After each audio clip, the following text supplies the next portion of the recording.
Hello and welcome back to the History of series. My third ever entry to this entire series was on the Great Vampires, so today we'll be looking at where they came from, being the Spiral Yssgaroth, a word that is basically just another term for Great Vampire.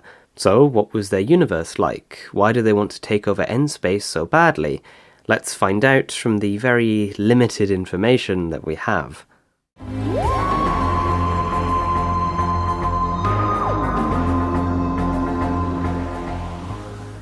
The Time Lords originally discovered the Yssgaroth's universe during early experiments in making black holes. These experiments accidentally created ruptures in the space-time continuum, releasing the Yssgaroth on N-Space. One such opening was on Gallifrey itself in the caldera. Others were found in 19th century London, near to Stonehenge, and on the unnamed planet in the Althosian system. The openings on Earth oozed an Yssgaroth taint, first discovered by the Inferno project and was thus named Stallman's Ooze. On the 13th of August 1945, the Yssgaroth force possessed young Daniel O'Lane and had him murder his mother, father and sisters. Daniel was studied by Dr. Colin Dove, who had become obsessed with understanding the reservoir of evil Daniel seemed to tap into, and what would happen upon the successful perihelion event. By August 1994, the Force had killed 9 people through Daniel, before killing William Bruffin, whom it reanimated briefly. Dr. Dove saw this as a sign that it was almost perihelion, and time for Daniel and Russell to meet. The Force killed Dr. Dove when he was no longer of use, and was breaking through before Daniel, in a moment of clarity, jumped in front of Russell's blade and saved Dr. Liz Shaw.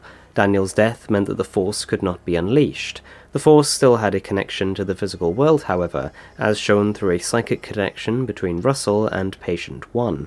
During the War in Heaven, according to Auteur's writings, Lolita pressed against the very fabric of space and time to give Dracula a glimpse of the Spiral Yssgaroth. During the last Great Time War, the Time Lords, at the command of Cardinal Ollistra, released the Great Vampires from their universe to fight off a fleet of Dalek saucers, despite the War Doctor's protests. Councillor Voltrix proceeded to open a rift, allowing several to break through and attack the Daleks. After being cast out from his home universe in 2019, Archie McTavish made contact with the Yssgaroth's universe while floating, frozen in time in the void.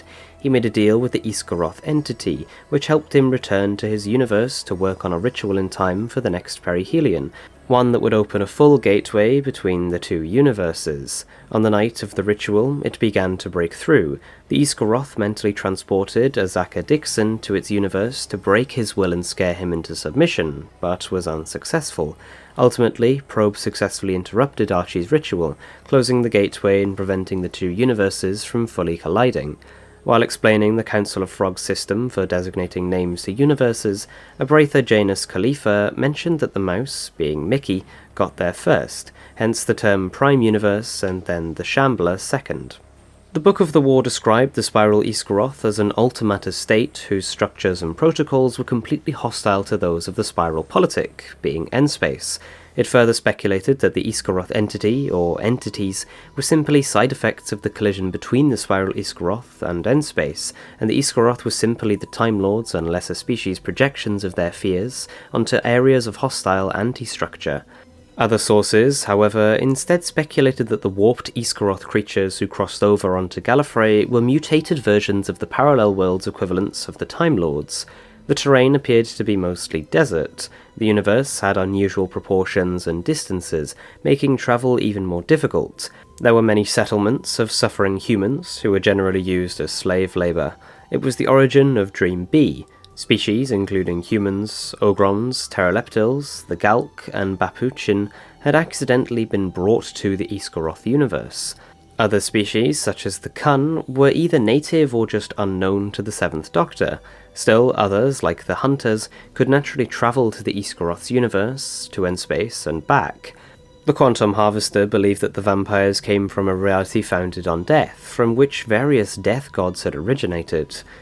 N-Space and the reservoir of pain and evil that was the Yssgaroth's universe were close to each other within the space between dimensions, becoming closest during perihelion events. There were synapses, traditionally called leprous houses, between the two universes. Sensitives who ventured too close to these points of connection, especially near in time to a perihelion event, could become directly possessed by the evil force on the other side. After falling out of the universe into the space between dimensions, the human Archie McTavish found himself facing the darkness of the Yssgaroth universe, and the Yssgaroth intelligence was able to reach out and communicate to him after noticing his presence, helping him re-enter his native universe after making him its agent.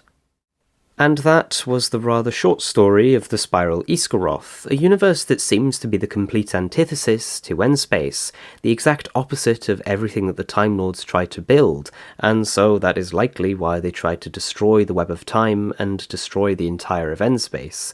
But anyways guys, thanks for watching. If you enjoyed this video and want to see when I release more, then make sure to subscribe down below and click that little bell icon as it really helps out the channel. But, as always, thanks for watching.